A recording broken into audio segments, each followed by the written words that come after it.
Apa kaitannya dengan Anwar on trial ni? Saya kira bernasib baik sikit kerana saya antara yang ketika Anwar di penjara dulu, saya ni antara yang selalu berkomunikasi dengan dia dalam penjara. Jangan tanya caranya, cara tak perlu tanya. Tapi saya adalah salah seorang utusan yang kadang-kadang juga terlibat menyelundup benda-benda ke penjara.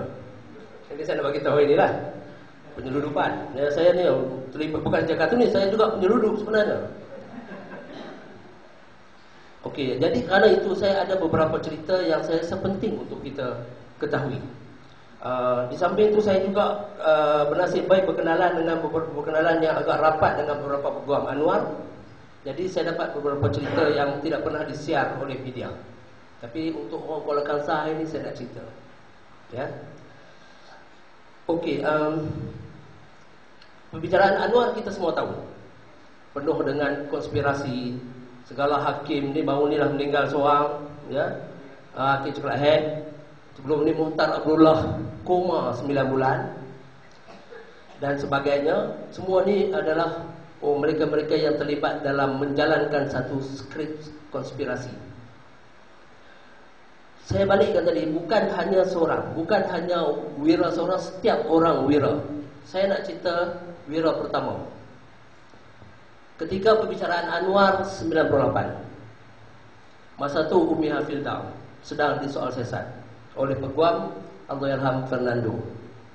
Kenal Umi Hafildah kan? Kenal lah. Siapa kenal Azmin Ali? Kenal lah Umi Hafildah Ali. Yang kenal juga Azwan Ali.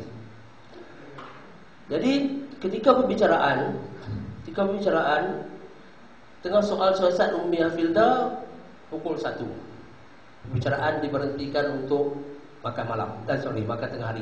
Biasalah, bicaraan dia akan berhenti sambung pukul 2. Masa itu Fernando sedang menyoal sesat Umi Hafildah.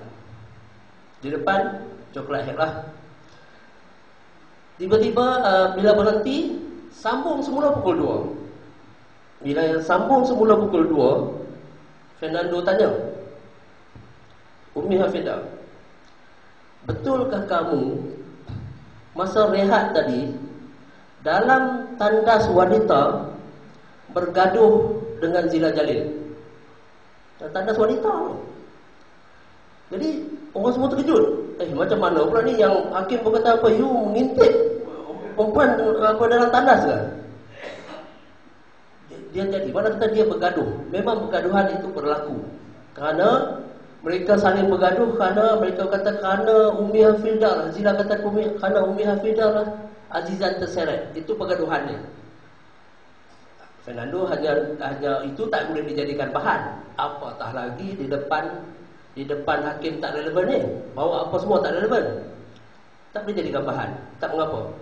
Kemudian bila saya jumpa Fernando lama kemudian saya tanya dia, macam mana you boleh tahu ni? Dia kata, kita ni macam ni. Seorang kerani kat mahkamah tu perempuan. Jadi dia kerani ni dia menaiklah. Biasalah kerani akan mencatatkan apa yang diucapkan tu. Bila di depan mahkamah dia biasa sajalah. Tapi bila dia pergi toilet, dia dengar mereka ni bergaduh. Jadi bila dia dengar mereka bergaduh, dia sampai sebelum bicara mula dia pergi jumpa Fernando, dia sampaikan apa yang berlaku. Itu adalah satu sumbangan. Sumbanganlah, walaupun bagi sikit saja, benda tu tidak mengubah kes. Tapi itu sumbangan tu sangat bermakna. Kerana bila bagi benda tu, orang kata, hey, peguam Anwar ni ada di mana-mana rupanya dia punya ni. Dia punya orang-orang ni. Sampai orang akan rasa begitu. Tapi ini wira pertama. Wira nombor 2, ada 10 orang. Ini cerita ni sangat penting dalam kes Anwar. Saya nak dedahkan malam ni kerana saya bercakap dengan, saya tak bercakap dengan 10 orang ni, tapi saya bercakap dengan salah seorang peguam Anwar, Pak Encik lah, yang cerita pada saya, penulis buku ini. Dalam pembicaraan Anwar ni, kan tilam tu usung hari-hari. Tilam lah ya. Masa tu High Court pun dah jadi macam court memos lah. Tilam bawa sana kemari, bawa ke sana kemari. Tilam tu kononnya ada DNA, ada rambut, ada bulu. Ini maaf lah ya, ada bulu. Yang itulah nak dijadikan bahan DNA. Untuk membuktikan tu dibawa seorang pakar pakar DNA kalau tuan masih ingat. Nama dia Dr. Lim Bung Kun. Lim Bung Kun kan Lim Bung Kun kan tak peduli lah, tapi dia pakar lah, pakar DNA. Saya kebetulan ada di mahkamah pada perbicaraan tu. Saya tengok pakar DNA ni waktu datang. Wah, dia tengok dia datang tu kita boleh kalah lah cara dia tu. Dia punya jalan, hari dia nak bagi keterangan ni. Beg dia saja, beg dia kalau kita tengok. Saya rasa Rasulullah Mansur boleh masuk dalam tu selesa lah. Punyalah besar. Kalau Rasulullah masuk tu tak lemah lah. Punyalah besar. Beg dia tu saja, tengok beg saja. Saya rasa kita boleh kalah. Tak apalah bahan bukti yang ada dalam tu. Bahan bukti apa sangat yang ada dalam tu. Mesti banyak jadi. Sampai bicaraan. Dia bagi keterangan. Bila dia bagi keterangan, DNA ni di Malaysia ni, berapa orang sangatlah tahu DNA di Malaysia ni. Ya, saya semua orang kalau rasa ni saya boleh kata tak tahulah DNA ni. Tak pernah dengar lah sebelum tu. Saya pun tengok filem Jurassic Park baru fikir pasal DNA ni. Berapa orang sangat tahu. Dia datang. Dia kata bila ditanya, dia 15 tahun pengalaman. Dia lah yang membuat DNA ni.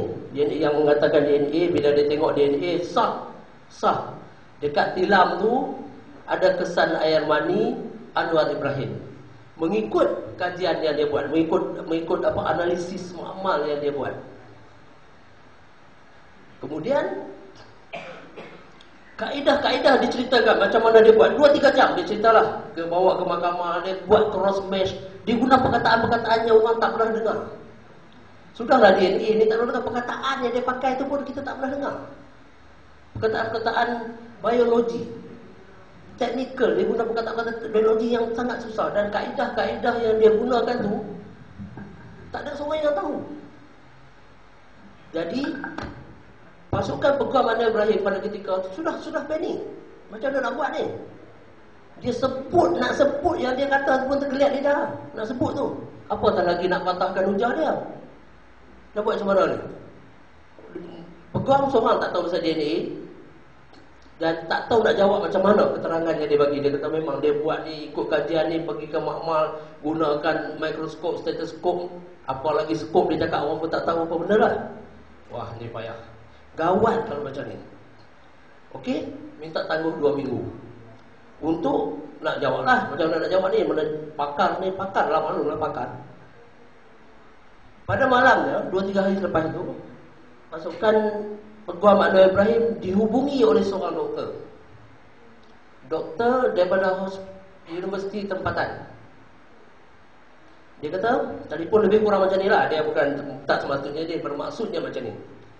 Telefon dia kata, "Tuan, saya mewakili, kami ada 10 orang doktor pakar di Malaysia yang pakar pasal DNA. Kita ada 10 orang. Semua hospital, semua universiti, daripada universiti tempatan. Dan dia kata kami bersedia menolong. Dan bawa semua catatan tu, catatan yang dikemukakan di mahkamah tu, kami akan jawab page by page, sentence by sentence. Kita akan jawab. Muka surat demi muka surat, ayat demi ayat mereka akan jawab. Bahasa yang digunakan tu biasa saja. Bukanlah dia apa saja dia belit lidah dia. Kita jawab. 10 orang